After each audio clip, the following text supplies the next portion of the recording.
Hey everybody.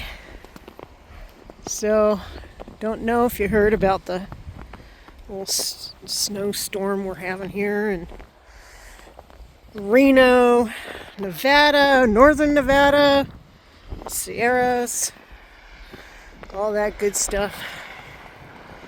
So it finally stopped. I think it's like about, I don't know, 2 o'clock, and it's been snowing since 6 a.m.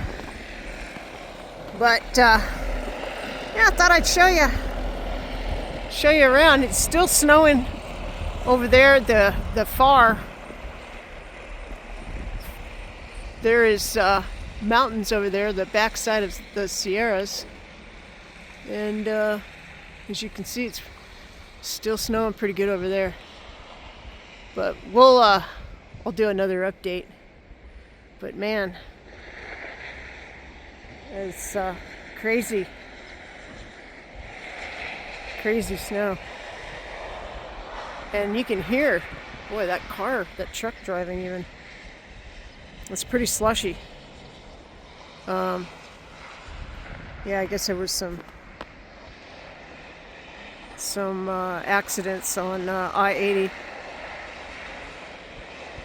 Wow, these people go so fast.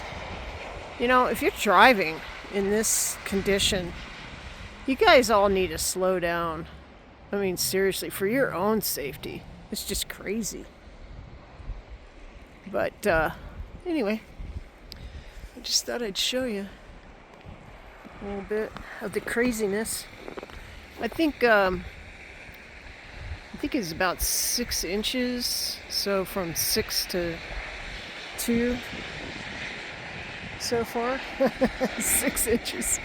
That's quite a bit of snow. But anyway, I hope everybody's staying warm, putting a smile on your face. You know, the storms always pass, even if you're going through not even a weather storm, just a storm in your life. It will pass, and know that God is with you. Jesus is with you. He goes and takes you through it. He's with you through the storm. So everyone, be blessed, and we will talk to you soon. Know we love you, and definitely know Jesus loves you. And we'll talk soon. Bye now.